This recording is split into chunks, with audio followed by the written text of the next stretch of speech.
Oi, oi! Se você não me conhece, eu sou a Mari e nesse vídeo eu vou falar um pouco sobre a série Special, a nova produção da Netflix que foi lançada hoje, dia 12 de abril de 2019. Em Special, a gente tem o Ryan como protagonista. Ele tem 28 anos, ele tem paralisia cerebral num nível leve e ele também é gay. Ele mora com a mãe dele e de repente ele consegue um estágio para trabalhar em um site de conteúdo e ele começa a escrever artigos para esse site. De repente, todo mundo no trabalho acredita que ele tem dificuldade de andar, manca um pouco por conta de um acidente que ele sofreu há 2 semanas atrás. E ele decide que ele não vai desmentir essa história. Ele não vai esclarecer para os colegas de trabalho que, na verdade, ele tem dificuldades motoras por conta da paralisia e não simplesmente de um acidente que aconteceu. Porque ele acredita que dessa forma as pessoas vão olhar para ele como se ele fosse normal, entre aspas. Inclusive, ele escreve um artigo falando sobre esse acidente, como esse acidente mudou a vida dele, porque a chefe dele pede pra ele fazer isto.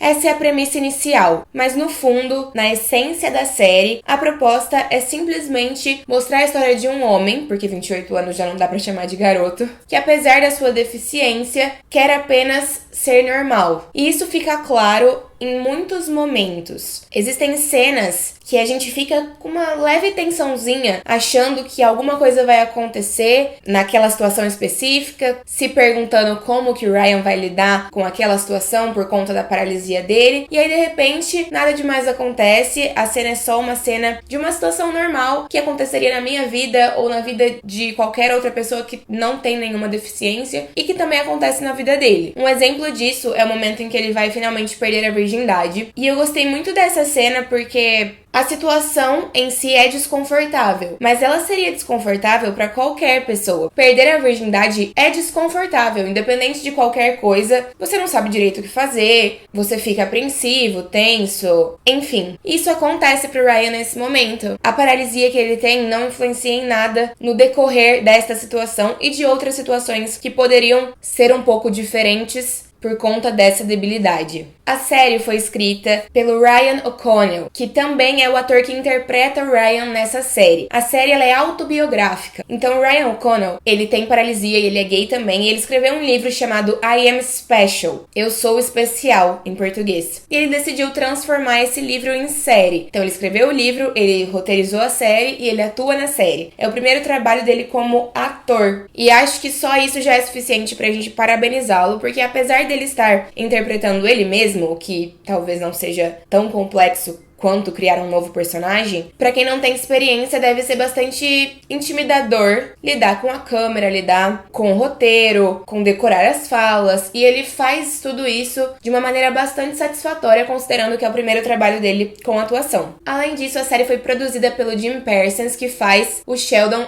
in The Big Bang Theory. Além do Ryan, a gente tem 2 personagens que merecem destaque nesse vídeo: a Karen e a Kim. A Karen é a mãe do Ryan e ela é interpretada pela Jessica Hatch. E a Kim é uma jornalista publicitária que trabalha com o Ryan e vira muito amiga dele. E ela é interpretada pela Poonam Patel. As duas entregam boas atuações e as personagens das duas também são fáceis da gente gostar. São boas personagens. E cada uma delas tem a sua própria jornada, o seu próprio background e seus próprios desafios também. A Karen, que é a mãe do Ryan, precisa aprender a lidar com o fato de que o filho dela quer ser mais independente e que ele não precisa dela 100% do lado dele para fazer todas as coisas. Então, é o momento em que ela começa a viver a vida dela de verdade, a parar de ser uma cuidadora em tempo integral. Mãe, ela nunca vai deixar de ser em tempo integral, mas ela não precisa ficar o tempo todo perto do Ryan. E isso abre espaço para que ela comece a desenvolver relacionamentos e situações na vida pessoal dela. E a Kim tem alguns problemas financeiros também, e ela tem um corpo fora do padrão, entre muitas aspas, mas fora do padrão que foi estabelecido pela indústria. E ela tem um corpo cheio de curvas e ela é bastante ela tem uma autoestima grande. Ela escreve bastante sobre o corpo dela, sobre as curvas dela, e isso traz bastante personalidade pra essa personagem. E sem dúvidas as duas são dois pontos bastante positivos dessa série. Uma personagem que não me convence tanto na história é a Olivia, que faz a chefe do Ryan. Eu acho que ela não me convence nem nos momentos em que ela tá tentando ser uma chefe chata e mandona, e nem nos momentos em que as cenas são feitas teoricamente pra gente rir, pra transformar o que ela tá fazendo ou dizendo em piada. Ela não me arrancou risadas e ela não me convenceu muito. Eu quero mencionar algumas cenas específicas sobre os episódios, mas eu não qualifico nada do que eu vou dizer aqui como spoiler. Acho que só o que eu vou falar por último e aí eu aviso antes. Mas se você não quiser ver nada dessas especificações, é só pular um pouquinho pra frente no vídeo. No episódio 2 tem uma cena da Kim na piscina, com duas meninas bem magrelas, assim, tipo super magras, padrão, loiras, o estereótipo de garota perfeita. E aí a Kim vira pra elas e pergunta: por que vocês estão sendo tão legais comigo? Que elas estão lá pegando bebida pra ela, pegando comida, nananana. E aí uma delas vira e diz: porque os seus artigos me inspiram muito. Aí a Kim fica surpresa, ela, nossa, que legal, né? Aí as meninas,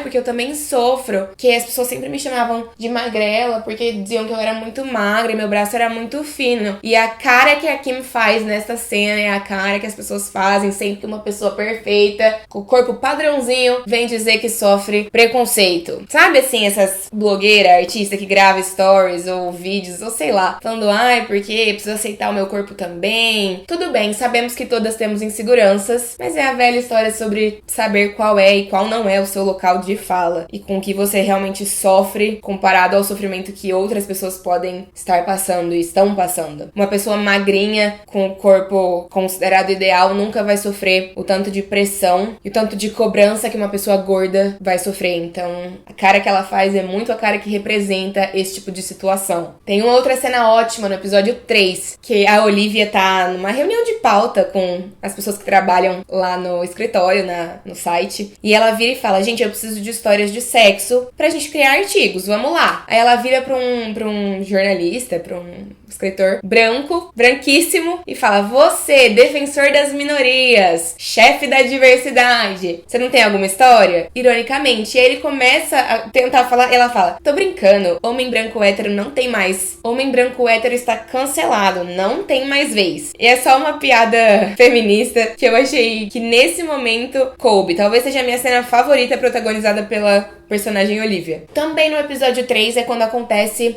a cena do Ryan perdendo a virgindade. E eu já falei um pouquinho dessa cena antes, mas eu quero falar um negócio diferente agora. Acho que essa cena é a cena mais explícita de sexo gay que eu já vi em uma série de TV. Não é de um jeito super explícito e erótico e talvez muito escrachado. Não é nesse sentido. É só que cenas de sexo heteronormativas são tratadas com naturalidade em todas as séries, todos os filmes, todo lugar. E quando o assunto é sexo homossexual, eu nunca vi nada nesse sentido. Tipo, a gente tem uma cena ali que deixa as coisas bastante claras. Assistam pra vocês verem, porque não é de uma forma super sexy e esdrúxula, escrachada, não sei qual que é a palavra que eu poderia usar nesse momento, mas isso é uma coisa positiva, porque a gente precisa de representatividade e a gente precisa cada vez mais dessa igualdade de direitos pra todas as orientações sexuais. Acho que é meio que isso que eu quero dizer. No episódio número 7, tem uma cena também, isso é um pouco de spoiler, então se você não quiser, passe pra frente. Tem uma cena que o Ryan vai num encontro às cegas, que a Olivia arrumou uma pessoa pra sair com ele. E aí ele chega no encontro e descobre que o date dele é um homem surdo. Ele tá com um intérprete do lado. E aí ele acha um absurdo. Tipo, ele não gosta do encontro, não se diverte. E aí no dia seguinte ele basicamente diz pra Olivia que, eu sei que eu tenho meu problema aqui de andar, de mancar, mas eu sou melhor que um surdo. Ele diz com essas palavras. E eu fiquei pensando, caralho, né? Só tem uma debilidade, uma deficiência. E ainda assim ela não reconhece a deficiência do outro. Na verdade, reconhece a deficiência do outro e não reconhece sua própria deficiência. Ou talvez ainda, não é porque você tem uma deficiência, não é porque você às vezes faz parte de um grupo de minoria que você sabe abranger as outras minorias, que você sabe olhar para outras minorias com o respeito e o carinho e o sentimento de igualdade com o qual você deveria lidar com qualquer ser humano na vida, assim. Então não é porque o Ryan tem uma deficiência que ele tá isento de ter preconceitos também. Mais um spoiler, tá? Vou falar um pouquinho sobre o final da série. O episódio 8 termina com uma